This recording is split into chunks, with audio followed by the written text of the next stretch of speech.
پناہ مانگتا ہوں میں اللہ کی شیطان مردود سے۔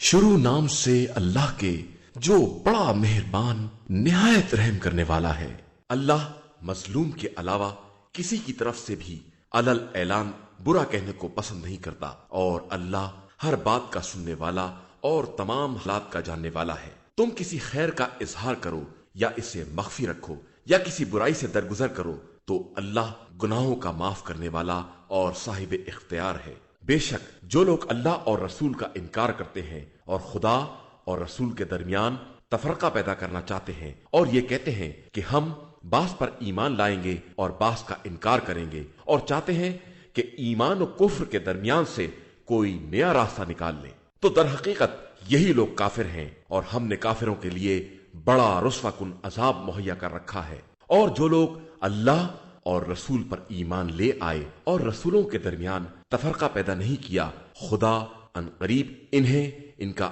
اجر عطا کرے گا، اور وہ بہت زیادہ بخشنے والا اور مہربانی کرنے والا ہے۔ پیغمبر، یہ اہل کتاب آپ صلی اللہ علیہ وآلہ وسلم سے مطالبہ کرتے ہیں کہ ان پر آسمان سے کوئی کتاب نازل کر دیجئے، تو انہوں نے موسیٰ سے بھی اس سے سنگین سوال کیا تھا۔ جب ان سے یہ کہا کہ ہمیں اللہ کو علل اعلان دکھا دیجئے، تو ان کے ظلم کی بنا پر انہیں ایک بجلی نے اپنی گرفت میں لے لیا، پھر انہوں نے ہماری نشانیوں کے آ جانے کے باوجود گوسالہ بنا لیا، تو ہم نے اس سے بھی درگزر کیا اور موسیٰ کو کھلی ہوئی دلیل عطا کر دی، اور ہم نے ان کے عہد کی خلاف ورزی کی بنا پر ان کے سروں پر کوہ طور کو بلند کر دیا، اور ان سے کہا کہ دروازے سے سجدہ کرتے ہوئے داخل ہو، اور ان سے کہا کہ خبردار شنبے کے معاملے میں زیادتی نہ کرنا، اور ان سے بڑا سخت عہد لیا، بس ان کے عہد کو توڑ دینے، آیات خدا کے انکار کرنے اور انبیاء کو ناحق قتل کر دینے، اور یہ کہنے کی بنا پر کہ ہمارے دلوں میں فطرتاً غلاف چڑھے ہوئے ہیں، حالانکہ ایسا نہیں ہے، بلکہ خدا نے ان کے کفر کی بنا پر ان کے دلوں پر مہر لگا دی ہے، اور اب چند ایک کے علاوہ کوئی ایمان نہ لائے گا۔ اور ان کے کفر اور مریم پر عظیم بہتان لگانے کی بنا پر اور یہ کہنے کی بنا پر کہ ہم نے مسیح عیسیٰ بن مریم رسول اللہ کو قتل کر دیا ہے، حالانکہ انہوں نے نہ انہیں قتل کیا ہے اور نہ سولی دی ہے، بلکہ دوسرے کو ان کی شبیہ بنا دیا گیا تھا۔ اور جن لوگوں نے عیسیٰ کے بارے میں اختلاف کیا ہے وہ سب منزل شک میں ہیں، اور کسی کو گمان کی پیروی کے علاوہ کوئی علم نہیں ہے، اور انہوں نے یقیناً انہیں قتل نہیں کیا ہے، بلکہ خدا نے اپنی طرف اٹھا لیا ہے، اور خدا صاحب غلبہ اور صاحب حکمت بھی ہے۔ اور کوئی اہل کتاب میں ایسا نہیں ہے جو اپنی موت سے پہلے ان پر ایمان نہ لائے، اور قیامت کے دن عیسیٰ اس کے گواہ ہوں گے۔ بس ان یہودیوں کے ظلم کی بنا پر ہم نے جن پاکیزہ چیزوں کو حلال کر رکھا تھا ان پر حرام کر دیا، اور ان کے بہت سے لوگوں کو راہ خدا سے روکنے کی بنا پر اور سود لینے کی بنا پر جس سے انہیں روکا گیا تھا، اور ناجائز طریقے سے لوگوں کا مال کھانے کی بنا پر، اور ہم نے کافروں کے لیے بڑا دردناک عذاب مہیا کیا ہے۔ لیکن ان میں سے جو لوگ علم میں رسوخ رکھنے والے اور ایمان لانے والے ہیں وہ ان سب پر ایمان رکھتے ہیں جو تم پر نازل ہوا ہے یا تم سے پہلے نازل ہو چکا ہے، اور بالخصوص نماز قائم کرنے والے اور زکوٰۃ دینے والے اور آخرت پر ایمان رکھنے والے ہیں۔ ہم ان قریب ان سب کو اجر عظیم عطا کریں گے۔ ہم نے آپ صلی اللہ علیہ وآلہ وسلم کی طرف اسی طرح وحی نازل کی ہے جس طرح نوح اور ان کے بعد کے انبیاء کی طرف وحی کی تھی، اور ابراہیم، اسماعیل، اسحاق، یعقوب، اسباط، عیسیٰ، ایوب، یونس، ہارون اور سلیمان کی طرف وحی کی ہے، اور داؤد کو زبور عطا کی ہے۔ کچھ رسول ہیں جن کے قصے ہم آپ صلی اللہ علیہ وآلہ وسلم سے بیان کر چکے ہیں، اور کچھ رسول ہیں جن کا تذکرہ ہم نے نہیں کیا ہے، اور اللہ نے موسیٰ سے باقاعدہ گفتگو کی ہے۔ یہ سارے رسول بشارت دینے والے اور ڈرانے والے اس لیے بھیجے گئے تاکہ رسولوں کے آنے کے بعد انسان کی حجت خدا پر قائم نہ ہونے پائے، اور خدا سب پر غالب اور صاحب حکمت ہے۔ یہ مانے یا نہ مانے، لیکن خدا نے جو کچھ آپ صلی اللہ علیہ وآلہ وسلم پر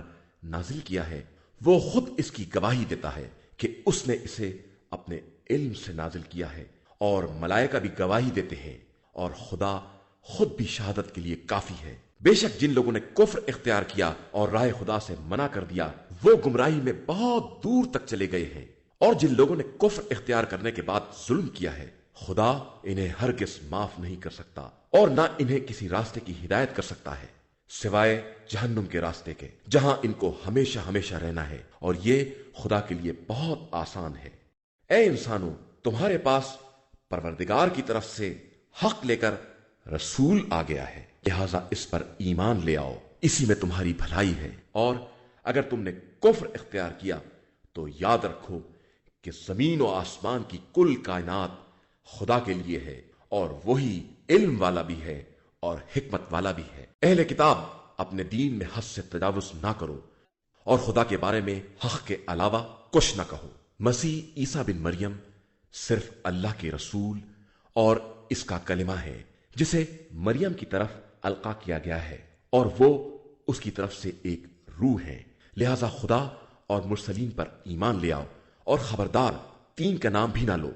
اس سے باز آ جاؤ کہ اسی میں بھلائی ہے۔ اللہ فقط خدا واحد ہے، اور وہ اس بات سے منزہ ہے کہ اس کا کوئی بیٹا ہو۔ زمین و آسمان میں جو کچھ بھی ہے سب اسی کا ہے، اور وہ کفالت و وکالت کے لیے کافی ہے۔ نہ مسیح کو اس بات سے انکار ہے کہ وہ بندہ خدا ہے، اور نہ ملائکہ مقربین کو اس کی بندگی سے کوئی انکار ہے، اور جو بھی اس کی بندگی سے انکار و استکبار کرے گا تو اللہ سب کو اپنی بارگاہ میں محشور کرے گا۔ پھر جو لوگ ایمان لے آئے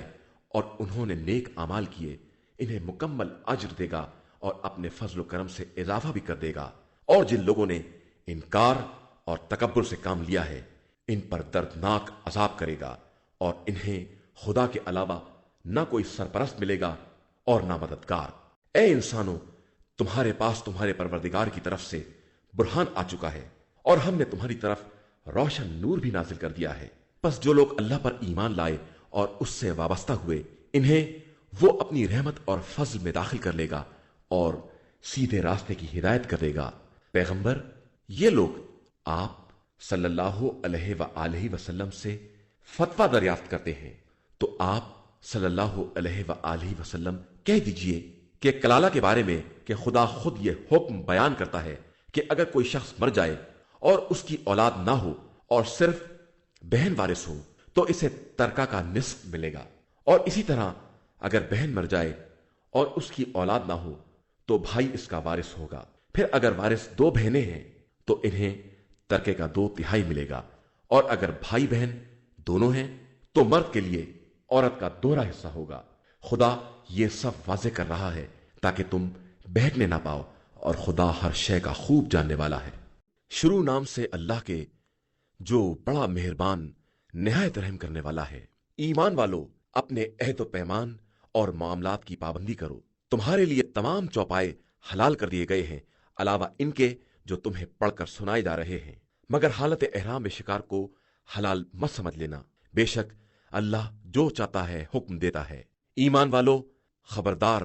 اللہ کی نشانیوں کی حرمت کو ضائع نہ کرنا، اور نہ محترم مہینے، قربانی کے جانور اور جن جانوروں کے گلے میں پٹے باندھ دیے گئے ہیں، اور جو لوگ خانہ خدا کا ارادہ کرنے والے ہیں اور فرض پروردگار اور رضائے الہی کے طلبگار ہیں، ان کی حرمت کی خلاف ورزی کرنا، اور جب احرام ختم ہو جائے تو شکار کرو، اور خبردار کسی قوم کی عداوت فقط اس بات پر کہ اس نے تمہیں مسجد الحرام سے روک دیا ہے تمہیں ظلم پر آمادہ نہ کر دے۔ نیکی اور تقوی پر ایک دوسرے کی مدد کرو، اور گناہ اور تعدی پر آپس میں تعاون نہ کرنا، اور اللہ سے ڈرتے رہنا کہ اس کا عذاب بہت سخت ہے۔ تمہارے اوپر حرام کر دیا گیا ہے مردار، خون، سور کا گوشت، اور جو جانور غیر خدا کے نام پر ذبح کیا جائے، اور منخنقہ اور موقوذہ اور متردیہ اور نتیحہ، اور جس کو درندہ کھا جائے، مگر یہ کہ تم خود ذبح کر لو، اور جو نصاب پر ذبح کیا جائے اور جس کی تیروں کے ذریعے قرآن اندازی کرو، یہ سب فسق ہے، اور کفار تمہارے دین سے مایوس ہو گئے ہیں، لہذا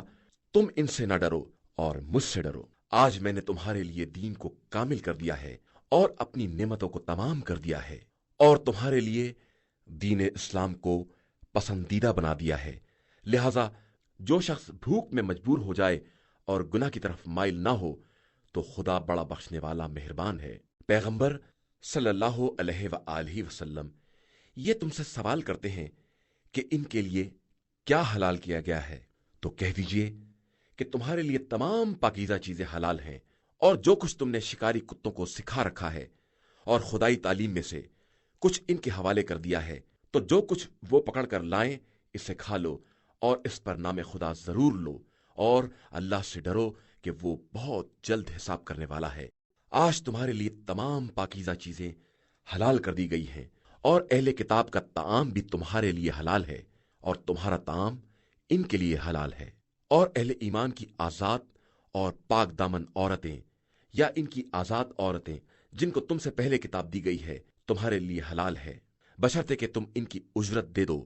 پاکیزگی کے ساتھ، نہ کھلم کھلا زنا کی اجرت کے طور پر اور نہ پوشیدہ طور پر دوستی کے انداز سے۔ اور جو بھی ایمان سے انکار کرے گا اس کے اعمال یقیناً برباد ہو جائیں گے، اور وہ آخرت میں گھاٹا اٹھانے والوں میں ہوگا۔ ایمان والو، جب نماز کے لیے اٹھو تو پہلے اپنے چہروں کو اور کونیوں تک اپنے ہاتھوں کو دھو، اور اپنے سر اور گٹے تک پیروں کا مسح کرو، اور اگر جنابت کی حالت میں ہو تو غسل کرو، اور اگر مریض ہو یا سفر کے عالم میں ہو یا پخانہ وغیرہ نکل آیا ہے یا عورتوں کو باہم لمس کیا ہے اور پانی نہ ملے تو پاک مٹی سے تیمم کر لو، اس طرح کہ اپنے چہرے اور ہاتھوں کا مسح کر لو کہ خدا تمہارے لیے کسی طرح کی زحمت نہیں چاہتا، بلکہ یہ چاہتا ہے کہ تمہیں پاک و پاکیزہ بنا دے اور تم پر اپنی نعمت کو تمام کر دے، شاید تم اس طرح اس کے شکر گزار بندے بن جاؤ۔ اور اپنے اوپر اللہ کی نعمت اور اس کے اس عہد کو یاد کرو جو اس نے تم سے لیا ہے جب تم نے یہ کہا کہ ہم نے سن لیا اور اطاعت کی، اور خبردار اللہ سے ڈرتے رہو کہ اللہ دل کے رازوں کا بھی جاننے والا ہے۔ ایمان والو، خدا کے لیے قیام کرنے والے اور انصاف کے ساتھ گواہی دینے والے بنو، اور خبردار کسی قوم کی عداوت تمہیں اس بات پر آمادہ نہ کر دے کہ انصاف کو ترک کر دو۔ انصاف کرو کہ یہی تقوی سے قریب تر ہے، اور اللہ سے ڈرتے رہو کہ اللہ تمہارے اعمال سے خوب باخبر ہے۔ اللہ نے صاحبان ایمان اور عمل صالح والوں سے وعدہ کیا ہے کہ ان کے لیے مغفرت اور اجر عظیم ہے، اور جن لوگوں نے کفر اختیار کیا اور ہماری آیات کی تکذیب کی وہ سب کے سب جہنمی ہیں۔ ایمان والو، اپنے اوپر اللہ کی اس نعمت کو یاد کرو کہ جب ایک قوم نے تمہاری طرف ہاتھ بڑھانے کا ارادہ کیا تو خدا نے ان کے ہاتھوں کو تم تک پہنچنے سے روک دیا، اور اللہ سے ڈرتے رہو کہ صاحبان ایمان اللہ ہی پر بھروسہ کرتے ہیں۔ اور بے شک اللہ نے بنی اسرائیل سے عہد لیا، اور ہم نے ان میں سے 12 نقیب بھیجے، اور خدا نے یہ بھی کہہ دیا کہ ہم تمہارے ساتھ ہیں اگر تم نے نماز قائم کی اور زکوٰۃ ادا کی اور ہمارے رسولوں پر ایمان لے آئے اور ان کی مدد کی اور خدا کی راہ میں قرض حسنہ دیا، تو ہم یقیناً تمہاری برائیوں سے درگزر کریں گے اور تمہیں ان باغات میں داخل کریں گے جن کے نیچے نہریں جاری ہوں گی۔ پھر جو اس کے بعد کفر کرے گا تو وہ بہت برے راستے کی طرف بہک گیا ہے۔ پھر ان کی عہد شکنے کی بنا پر ہم نے ان پر لعنت کی اور ان کے دلوں کو سخت بنا دیا، وہ ہمارے کلمات کو ان کی جگہ سے ہٹا دیتے ہیں، اور انہوں نے ہماری یاد دہانی کا اکثر حصہ فراموش کر دیا ہے، اور تم ان کی خیانتوں پر برابر مطلع ہوتے رہو گے علاوہ چند افراد کے، لہذا ان سے درگزر کرو اور ان کی طرف سے کنارہ کشی کرو کہ اللہ احسان کرنے والوں کو دوست رکھتا ہے۔ اور جن لوگوں کا کہنا ہے کہ ہم نصرانی ہیں، ہم نے ان سے بھی عہد لیا اور انہوں نے بھی ہماری نصیحت انجیل کے ایک حصے کو فراموش کر دیا، تو ہم نے بطور سزا ان کے درمیان عداوت اور بغض کو قیامت تک کے لیے راستہ دے دیا، اور عنقریب خدا انہیں ان باتوں سے باخبر کرے گا جو وہ انجام دے رہے تھے۔ اے اہل کتاب، تمہارے پاس ہمارا رسول آ چکا ہے جو ان میں سے بہت سی باتوں کی وضاحت کر رہا ہے جن کو تم کتاب خدا میں سے چھپا رہے تھے، اور بہت سی باتوں سے درگزر بھی کرتا ہے۔ تمہارے پاس خدا کی طرف سے نور اور روشن کتاب آ چکی ہے جس کے ذریعے خدا اپنی خوشنودی کا اتباع کرنے والوں کو سلامتی کے راستوں کی ہدایت کرتا ہے اور انہیں